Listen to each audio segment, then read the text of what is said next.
Hello and welcome. I am Thomas Porteous and you're watching NewsX World. Let's take a look at some of the top stories. The US State Department says that it is in touch with both India and Pakistan while urging them to work towards what it called a responsible solution. This comes as the two South Asian nations exchanged small arms fire across the border for the fourth night in a row. Houthi rebels say a US airstrike kills 868 African detainees in a prison in Yemen's Sada province. The strike sparks fresh questions over Operation Rough Rider as the US continues its strikes in the region. Canadian prosecutors charge a 30-year-old Vancouver man with murdering 11 people aged 5 to 65. This comes after a suspect plows an SUV through a Filipino festival crowd just one day before the Canadian federal election. North Korea confirms it is sending its troops to Ukraine to fight for Russia for the first time. Pyongyang claims its soldiers helped Russian forces completely liberate the Kursk region on Kim Jong-un's orders. Moscow says it is ready to start peace talks with Ukraine without preconditions, even as it demands recognition of annexed regions. The announcement comes after Trump questions Putin's willingness to end the war. Gaza's defense agency says Israeli strikes kill 51 people in the past 24 hours. This comes as Israel intensifies bombardment after conflict resumes following a broken ceasefire in March. Canada goes to the polls today, facing economic woes and Donald Trump at the forefront of voters' minds. Liberals and Conservatives clash over annexation threats and economic challenges. Red-robed cardinals meet at the Vatican to set a date for the conclave after Pope Francis's death, with May the 5th likely. 135 cardinals under 80 will choose the next leader of 1.4 billion Catholics.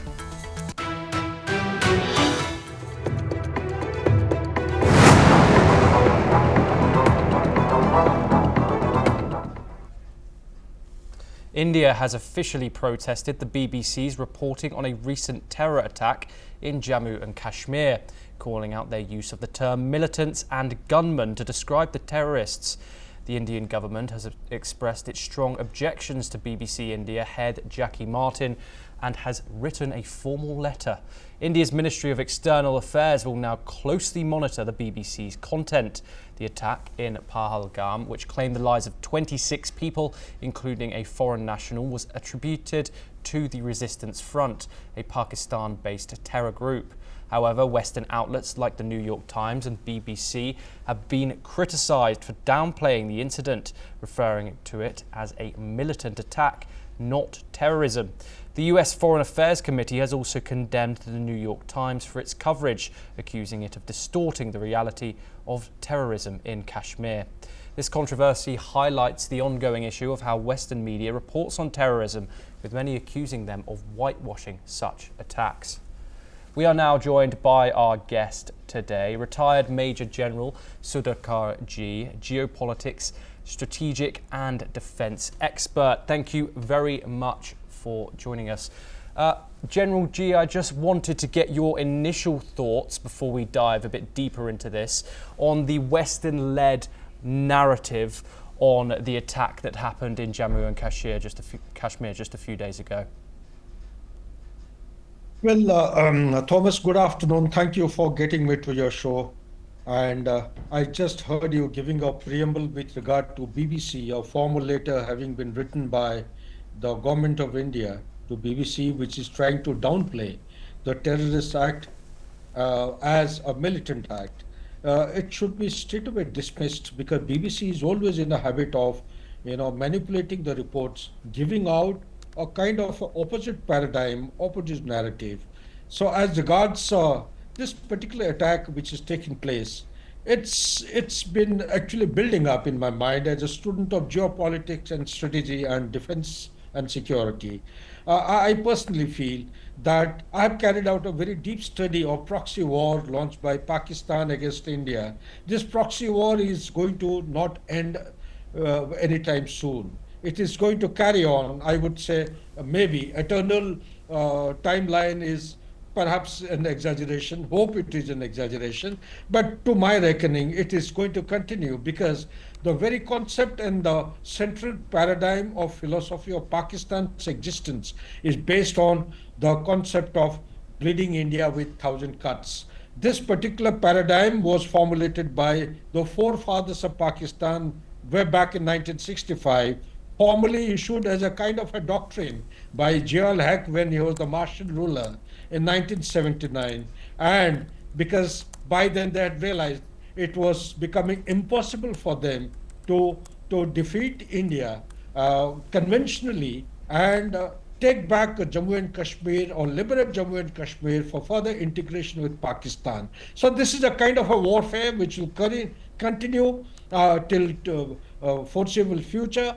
And also, in my understanding, the attack which has taken place, Yes. perhaps to my mind, it was a thing which was waiting to happen post abrogation of Article 370, which hasn't gone down too well, neither into the stomach of Pakistan nor into the stomach of China. So both together have unleashed a war of terror against India, like the one which we had in Pahalgam recent past. Yes, Major General G, I just wanted to go through some of these news outlets and agencies of what they called the attack initially. Obviously, we've mentioned the New York Times, who described them as gunmen in their original report. Then the Washington Post, calling them suspected militants. The Reuters news agency, which brands itself as an impartial news agency, has called the attackers militants. Along with the BBC, the CNN, the American news network, has called them gunmen. As far as I can see, the Times of India and domestic news are the only people who have titled the perpetrators of this terror act as terrorists. What do you think the implication of these international, well-established news organizations calling this a militant attack, not a terrorist attack? What's the implication for the international discourse in regards to this? Excellent question, Thomas. Unfortunately, the very word terrorism has not been defined with common parameters by none of the United Nations members till now, despite the fact that India had proposed its documents and the very idea of terrorism in very tangible terms in a formal document to United Nations Security Council. Until 9/11 happened, terrorism had a different connotation and meaning to United States as superpower. Until the terrorism actually went deep into the way of life of Europe or the European Union, it had a different meaning. So what it means is until it actually hits the Westerners and hurts them very deeply, they will keep calling terrorism as a militant or a freedom fighter. So that's why you have expressions like suspected militants, suspected some act of violence. So different, a freedom fighter to one is becoming a terrorist to other. How does India protect itself after having gone through the scourge of the terrorism for past 40 years, having lost so many lives, and by virtue of the proxy war which is being sponsored by a state like Pakistan? The very concept of the inception of Pakistan based on two-nation theory, religion and language, and they're having come to a conclusion that they cannot actually defeat India by conventional armed forces. It is by the proxy war which they gained experience during the Soviets being pushed out of Afghanistan from 79 to 89. Perhaps they thought proxy war is one of the tools and mechanism. They can make use of the non-state actors as a tool of the international relationship or the foreign relationship to be applied against India and balkanize India, destabilize India. As far as my take on the whole issue is concerned, in response to your question, it is a narrative which has been built and developed by the Western media platforms Yes. consistently and persistently over a long period of time. You are calling them as established, I call them established media platforms which are anti-India in nature. They are part and parcel of a huge conspiratorial kind of organization. They cannot see the biggest target for these kind of media platform is the growth story of India, which is actually the only shining spot Yes. in today's world, despite the pandemic, despite the conflicts, despite the disruption of the supply chain and price rise in food, fuel, and fertilizer.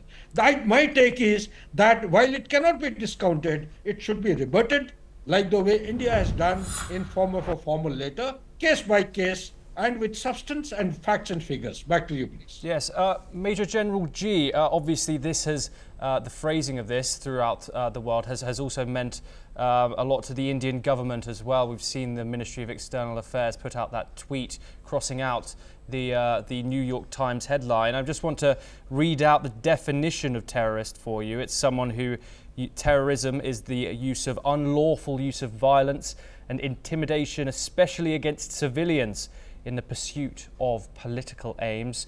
In contrast, the word militant means a person who is active in the struggle for a political or social cause, especially one who uses or advocates the use of force. And the key difference there is the use of the word civilians. Pakistan has said that the militant is the correct term to use, as it calls for a neutral investigation into this attack. How should Indian communicators handle that argument without looking dismissive or due process? Great question you have asked, Thomas.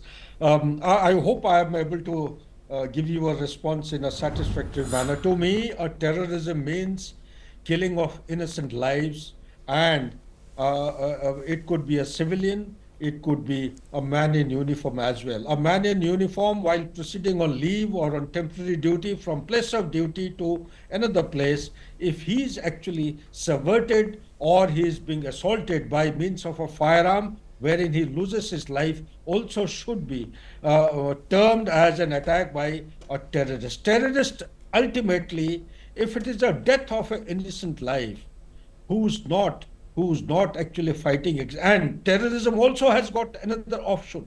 If it is a sponsored cross-border activity by a nation state, by a neighbor, this itself has to be taken as one of the attributes of a terrorist organization. More important than that, if a country like Pakistan or let's say Afghanistan and Iran, all the three they have and they nurture terrorists and the non-state actors, what do you call them in 21st century?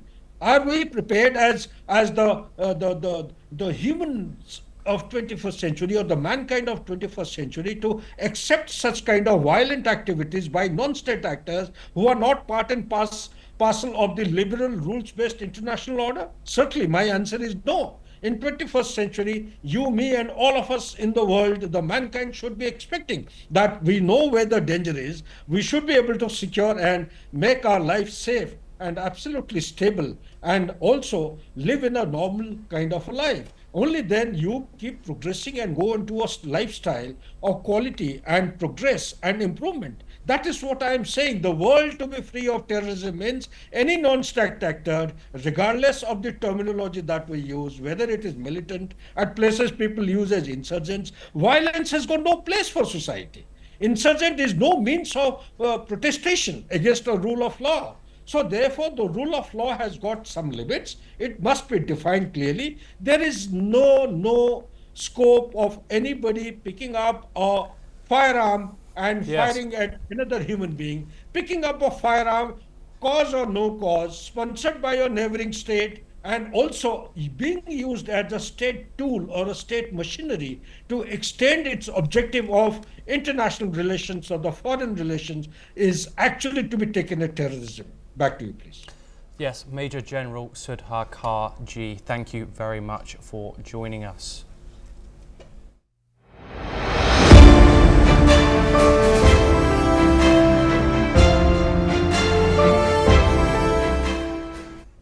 Canadians head to the polls today in a crucial election. At the start of the year, the Conservatives were widely expected to win by a landslide. However, Trump's tariffs and remarks about making Canada the 51st state have shifted the political landscape, sparking significant debate. The main talking point of today's election remains the economic anxiety triggered by Trump's tariffs. As Canadians head to the polls, concerns over trade and the impact of Trump's policies continue to dominate the political conversation. Carney wrapped up his 5-week campaign with a focus on international issues, particularly the strained relationship with the United States. He criticised US President Donald Trump for betraying Canada, stating that the rupture in the global economy caused by Trump's actions would forever change Canada's relationship with its southern neighbour. Carney described the situation as a tragedy, but also a new reality that Canada must confront.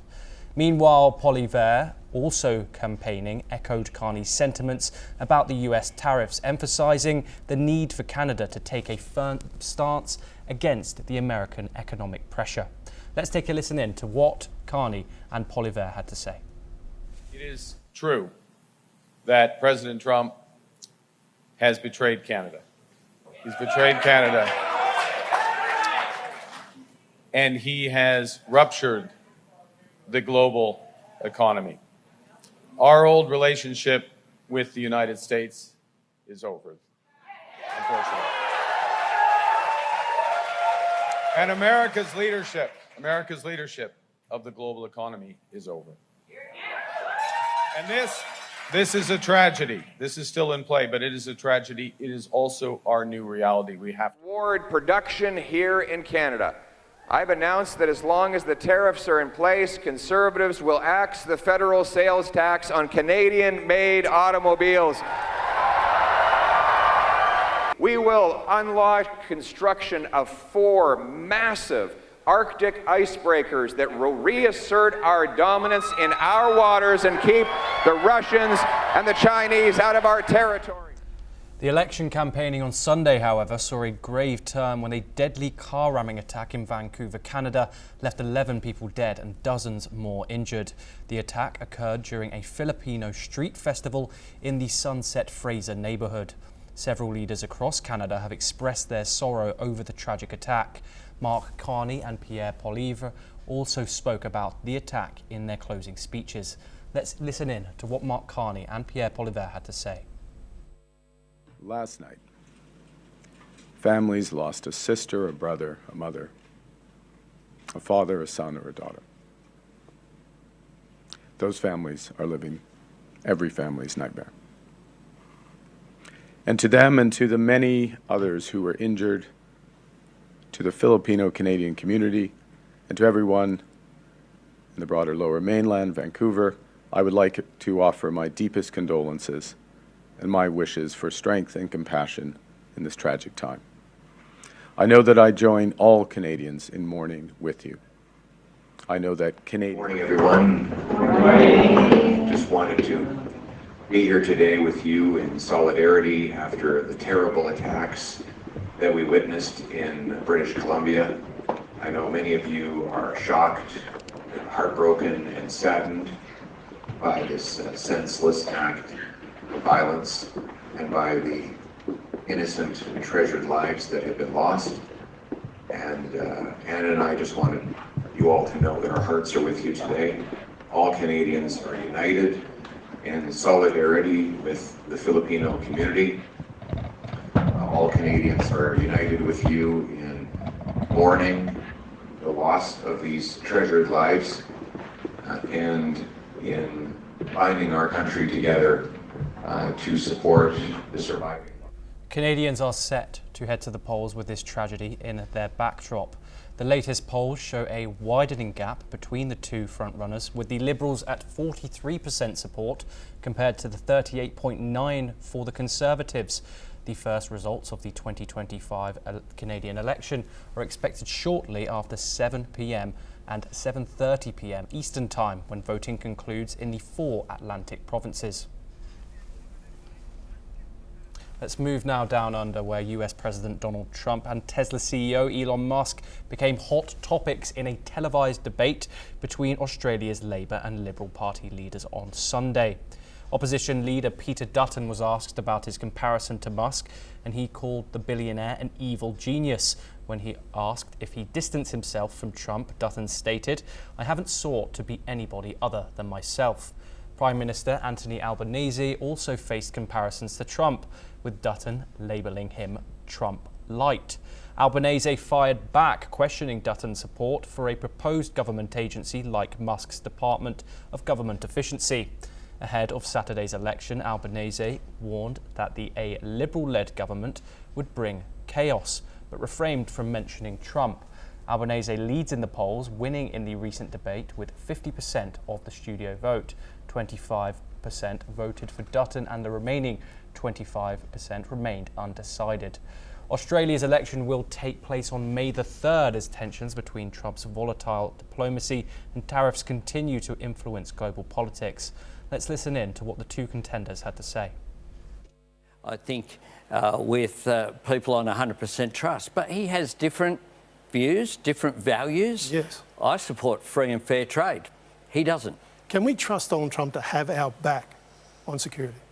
Yes, and the US system, of course, is very important. When I went to the United States for the official visit, I met with over 100 Congress people and senators across Democrat, Republican. There's universal support for the relationship with Australia, and I think that gives us confidence is that it's in the United States' interest as well as in Australia's interest for that defence and security relationship. There is a point there. We can trust whoever's in the Oval Office, Mark, and we respect the views of the American people. They've elected a president. I've been very fortunate to work closely with the Obama administration, with Trump, Mark I, with the Biden administration, and I have found, even though we might have political differences, the overwhelming sense, as the Prime Minister points out, from Republicans and Democrats on the Hill and the Senate, in the West Wing, regardless of administrations, there is a strong support for the alliance. We now move on once again. President Vladimir Putin has expressed gratitude to North Korean leader Kim Jong-un for sending troops to help Russia recapture the territory in the Ukraine's Kursk region. North Korea confirmed for the first time that its soldiers participated in combat operations alongside Russian forces in Ukraine. The deployment, ordered by North Korean leader Kim Jong-un, is part of the ongoing strategic partnership between North Korea and Russia.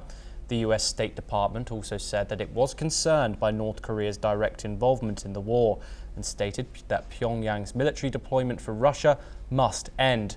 South Korea has also strongly condemned the deployment, accusing Pyongyang of violating UN Security Council resolutions.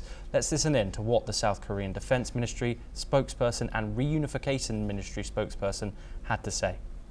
북한군이 우크라이나 전쟁에 가담한 것은 유엔 헌장과 안보리 결의를 위반한 명백한 불법적 행위입니다. 이를 공식 인정했다는 것도 스스로 범죄 행위를 자인한 것입니다. 이에 우리 군은 국제사회와 함께 비인도적이고 불법적인 행위를 강력히 북한의 젊은이들을 정권 안위를 위해 무참히 희생시킨 반인권적이고 비윤리적인 행위라는 진실은 결코 가릴 수 없습니다. 정부는 북한군의 적극적인 철수를 촉구하며 현재와 같은 북한과 러시아와의 군사적 야합이 지속될 경우 이를 좌시하지 않고 국제사회와 함께 단호하게 대처해 나갈 것입니다. North Korea claims to have played a role in reclaiming control of the Kursk region, which had been occupied by Ukrainian forces. However, Ukraine denies Russia's assertion of a retreat, saying that its troops remain active in parts of the Russian territory. Meanwhile, Trump has urged Putin to sign a peace deal to end the fighting. Speaking after his meeting with Zelensky in Rome, Trump said that he believes Zelensky is ready to give up Crimea as part of a peace settlement, despite Zelensky's repeated public denials.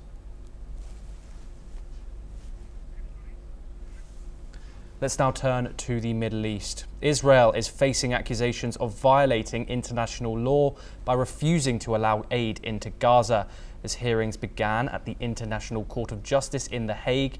Since March, Israel has cut off supplies to Gaza's 2.3 million residents, citing hostages held by Hamas. Meanwhile, international calls for humanitarian aid access have grown hugely. Israel maintains that it won't allow aid unless the hostages are released. Meanwhile, the Qatar's Prime Minister Sheikh Mohammed bin Abdulrahman Al Thani reported progress in ceasefire talks between Israel and Hamas, but said in an agreement that in the end the war remains elusive. He highlighted the key issues, how the end the conflict. While Hamas is willing to return all remaining hostages if Israel decides to end the war, Israel demands the hostages release without offering a clear path forward. The humanitarian situation in Gaza remains dire as efforts continue. Let's take a listen in to what Qatari Prime Minister had to say. The meeting that took place on Thursday is part of these efforts where we're trying to find the breakthrough or where is the common ground that we can continue. About the seriousness of the parties, it's something, honestly, I cannot judge 100% whether they are 100% serious or not. What we have noticed on Thursday is a bit of progress compared to the other meetings, yet we need to find an answer for the ultimate question, how to end this war. That's basically, I think, the key point of the entire negotiations. At least 51 people were killed in a deadly airstrike in Gaza, according to the territory's civil defense agency. The strikes carried out by Israeli forces targeted multiple areas, including a group of civilians in eastern Gaza City, a home in Khan Yunis, and a cafe near the Baraj refugee camp, according to some reports. Meanwhile, Israel resumed its military campaign on March the 18th, following the collapse of a 2-month ceasefire with Hamas. The Gaza Health Ministry, run by Hamas, now reports the overall death toll since the war began has risen to more than 52,200, with hundreds of previously missing people now confirmed as being dead. Staying in the region now, in Yemen, Houthi rebels are claiming that a US airstrike has killed at least 68 people in a prison holding African detainees in the Sada Governorate, a stronghold for the Houthis. The strike is the latest incident in Yemen, which has seen thousands of migrants, mainly from Ethiopia and other African nations, risking their lives to cross Yemen in hopes of finding work in Saudi Arabia. Meanwhile, at least 35 people were killed and 35 people are still missing in US airstrikes on Yemen's capital, Sana'a, including women and children, according to rebel Houthi media. The strikes targeted the Thaqban area in northern Sana'a, which additional attacks reported in the Houthi northern stronghold of Sada and Amran provinces. Houthis also claimed another missile launch towards Israel on Sunday. Israel's military says it intercepted the missile before it reached its territory. These latest bombings raised the death toll from US strikes in Yemen to 228 since mid-March, based on Houthi reports. The US military says it has hit over 800 targets under Operation Rough Rider, killing hundreds of Houthi fighters and leaders in an effort to curb missile and drone attacks on international shipping and Israel. Once again, staying in the Middle East, where Iran's supreme leader, Ayatollah Ali Khamenei, has ordered a thorough investigation into a devastating explosion at Shahid Raji port near the strategic Strait of Hormuz, which killed at least 40 people and injured over 1,000. In a state-televised broadcast, the leader called for security and judicial officials to investigate the causes of the blast and determine if there was any negligence or intentional wrongdoing. All efforts must be made to uncover the truth, Khamenei said. In response to the disaster, all schools and offices in Bandar Abbas, the capital of the Hormozgan province, were closed to allow emergency operations to continue. Residents were advised to stay indoors and wear protective masks due to smoke and air pollution from the fire. President Masoud Pezeshkian visited the scene to assess the damage and express support for first responders. He also said that he will support all government and will extend support to the affected families. Israeli Prime Minister Benjamin Netanyahu has reiterated his call on Sunday for the full dismantling of Iran's nuclear infrastructure. As Washington and Tehran continue indirect negotiations, the US and Iran, mediated by the Gulf state of Oman, have agreed to hold 3 rounds of talks focused on reaching a nuclear deal that would prevent Tehran from acquiring nuclear weapons while also lifting crippling US economic sanctions. Netanyahu stated that the only good deal would be one that removes all of Iran's nuclear infrastructure, echoing the 2003 agreement Libya made with the West, where the country abandoned its nuclear, chemical, biological and missile programs. Netanyahu has long vowed to prevent Iran from developing nuclear weapons, a stance that remains a cornerstone of Israel's security policy. As the talks progress, Israeli officials have not yet ruled out military action to disrupt Iran's nuclear capabilities. Despite US President Donald Trump's indication that the US is currently unwilling to support such an operation, Israel continues to consider military operations in the coming months, according to reports from Reuters. The ongoing diplomatic talks aim to ensure that Tehran can still develop peaceful nuclear energy, but Netanyahu remains firm, insisting that any agreement should eliminate the potential for Iran to develop a nuclear weapon. Let's listen in to what Prime Minister Netanyahu had to say. You have to dismantle their nuclear infrastructure. And that means not that they will not enrich uranium, but that they will not have the capacity to enrich uranium, which means you destroy the centrifuges, you remove, of course, the nuclear material that is already enriched, and there are a few other things that you have to do, but that's the crux of it. The real deal that works is a deal which removes Iran's capacity to enrich uranium for nuclear weapons. Equally, I think we should bring in the ballistic missiles, the prevention of the development of ballistic missiles. Israeli Prime Minister Benjamin Netanyahu has strongly denied accusations from the head of Shin Bet, Ronan Bar, calling him a liar in a sworn affidavit submitted to the Supreme Court on Sunday. Netanyahu's response comes a week after Barr's own affidavit, where he accused the Prime Minister of demanding personal loyalty and ordering Shin Bet to spy on anti-government protesters. The government's attempt to fire Barr has sparked mass protests and legal challenges. Netanyahu rejected Barr's claim that he had demanded action against non-violent protesters in 2023, calling it an absolute lie. Barr, however, stood by his statement, asserting that Netanyahu has instructed him to prioritise the Prime Minister's orders over those of the courts in the event of a constitutional crisis. The dispute escalated further over Israel's handling of the October 7th Hamas attack, with Barr defending Shin Bet's actions that night, insisting that no information had been hidden from Prime Minister Netanyahu, who countered, accusing Barr of failing in his duty to alert the authorities before the attack. The legal battle continues, with the Supreme Court set to decide Barr's future, but for now the Shin Bet chief remains in his role after a ruling on April the 8th. Both leaders continue to trade accusations, adding fuel to the ongoing political fire. Let's move over to the African continent now, where South Sudan's political tensions are escalating as an opposition lawmaker has accused President Salva Kiir's government of preparing a genocide against the Nuer ethnic group. The government's classification of the Nuer homelands as hostile has raised fears of renewed violence and civil war. Reith Mao Tang, a Nuer deputy and senior official in rival Riek Machar's party, condemned the label, calling it a part of a sinister plan that risks sparking violence and targeting the Nuer community. The conflict between Machar and Kiir's forces has already cost many lives and displaced thousands of people, with continued clashes threatening the fragile peace deal that ended a brutal civil war in 2018.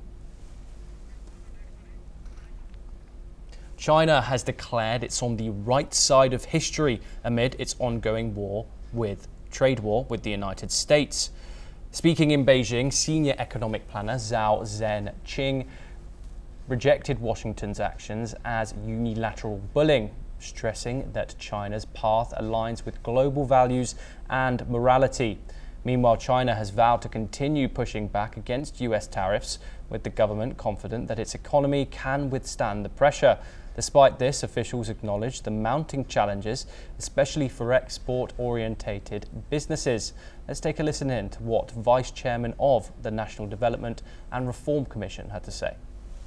不管国际局势如何变化，我们将锚定发展目标，保持战略定力，集中精力办好自己的事。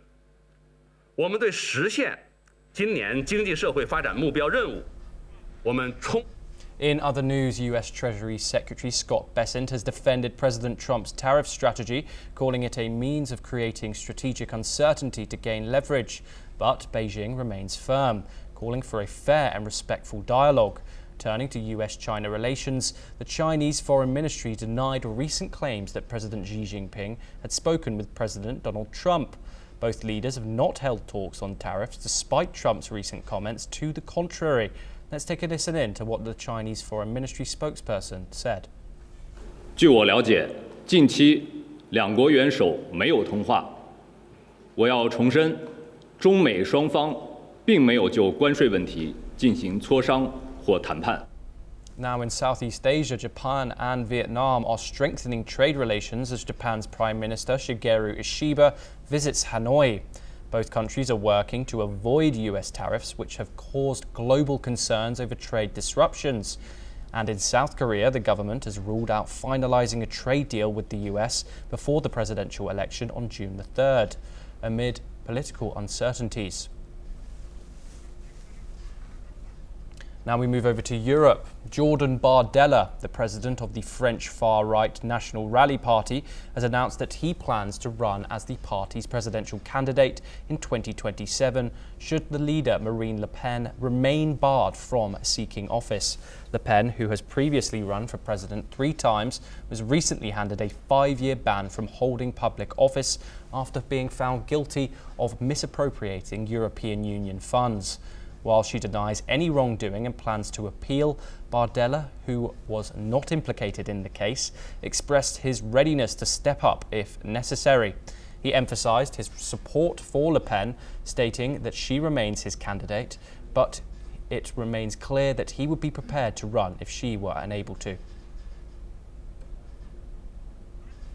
Staying in France, French President Emmanuel Macron condemned the killing, emphasising that there is no place for racism or hate in France and that freedom of worship must be respected. The French government, including Prime Minister François Bayrou, has denounced the attack as an Islamophobic atrocity, while the prosecutors handling the case has stated that while Islamophobia is a primary motive being considered, other possibilities are also being explored. Meanwhile, in La Grande Combe community marched in a solemn tribute to the victim. In Paris, a protest against Islamophobia is scheduled for this evening, with many calling it justice and greater vigilance in the face of rising hate and driven violence. Meanwhile, Interior Minister Bruno Retailleau said that he had ordered police to tighten security at mosques around the country. Listen in to what the Interior Minister Bruno had to say. Ce coup de touche. Et je voudrais redire que ce meurtre s'est passé dans des circonstances qui sont terribles, qui sont particulières. C'était une mosquée, un lieu de culte, un lieu de paix, un lieu de prière et de recueillement. Et ce jeune homme priait son Dieu. Il a été assassiné dans ces circonstances, dans ces circonstances. On ne connaît pas encore les mobiles. Le procureur de la République nous indiquera qu'il ne néglige aucune piste. Bien sûr que la piste d'un acte anti-musulman n'est pas du tout négligée, bien au contraire. Bien. The stabbing at the mosque has deeply shaken the nation, with leaders from both the Muslim and Jewish communities calling for unity and vigilance. The investigation continues and authorities are determined to bring the perpetrators to justice. And staying in Europe, the death of Pope Francis has set the stage for a conclave to choose his successor. Cardinals are gathering at the Vatican to pick a date for the conclave to elect a new pope. There is speculation about potential candidates, with Italian Cardinal Pietro Parolin and Filippo Cardinal Luis Antonio Tagle among the favourites. The process is expected to be difficult, as the cardinals seek a leader who can unite the church amidst growing divisions. The conclave could take place as early as May the 5th or the 6th. Well, that's all we have time for. We will continue to bring you more news updates from around the world. Thank you for joining us.